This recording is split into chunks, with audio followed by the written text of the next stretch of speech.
अस्सलाम वालेकुम दोस्तों आज हम डिस्कस करेंगे कि जब हम कोई भी ऑपरेशन करने लगते हैं तो हम एक टेस्ट करवाते हैं सीबीसी यानी कंप्लीट ब्लड काउंट। उसमें हमने क्या क्या चीज़ें देखनी है ऑपरेशन करने से पहले।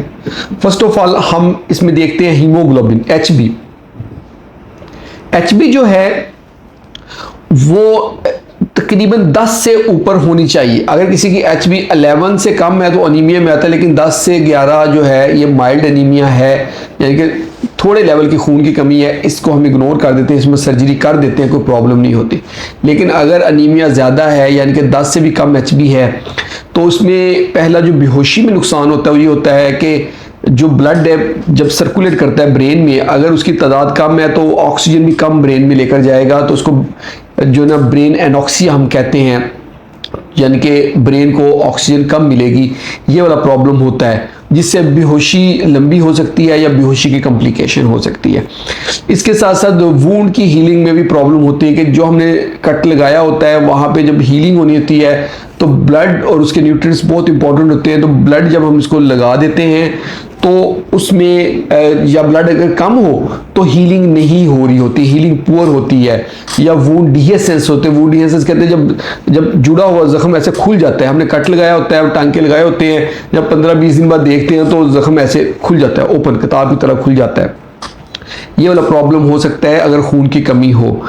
इसके अलावा वूंड की इन्फेक्शन के चांसेस होते हैं कि वहाँ पे ब्लड अगर कम है तो उसमें जो पेशेंट के इम्यूनिटी के फैक्टर्स हैं वो कम हो जाते हैं, वहाँ पे न्यूट्रिएंट्स कम जाते हैं, वहाँ पे जो अल्ब्यूमिन है वो कम जाती है और उसकी वजह से वहाँ पे हीलिंग पुअर हो जाती है। इसके साथ साथ हमने देखा था टीएलसी, जिसे वाइट ब्लड सेल भी कहते हैं। जो वाइट ब्लड सेल हैं ये अगर बढ़े हुए हों तो ये इंडिकेट करता है कि कोई इन्फेक्शन चल रही है।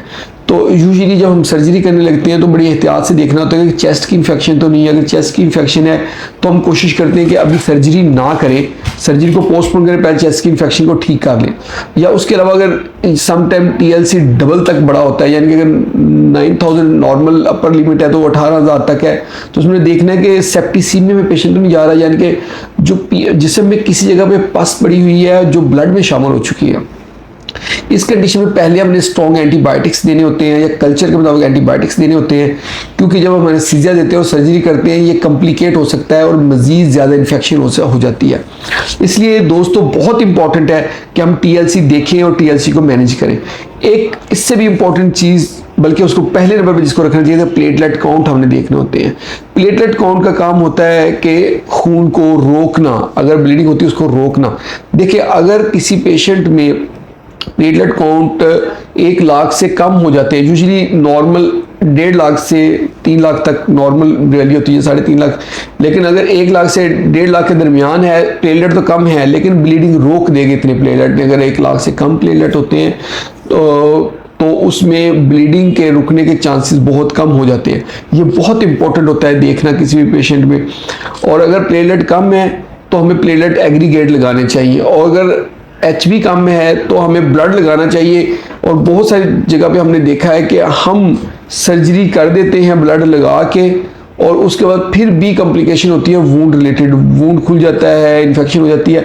असल में मसला ये होता है कि हमने ब्लड तो लगा दिया होता है, पेशेंट की ओवरऑल जो हेल्थ होती है वो उस लेवल पे नहीं होती। ओवरऑल हेल्थ पेशेंट की जनरल बॉडी और उसके अपने प्रोटीन का लेवल, उसके जो मसल लेवल है वो इतना स्ट्रॉन्ग नहीं होता, उसकी बॉडी स्ट्रॉन्ग नहीं होती। हम ब्लड लगा के ब्लड सिर्फ पूरा करते हैं, बाकी बॉडी अभी उतनी एनर्जेटिक नहीं होती कि ऑपरेशन बर्दाश्त कर सके, और सम टाइम कॉम्प्लिकेशंस होती हैं।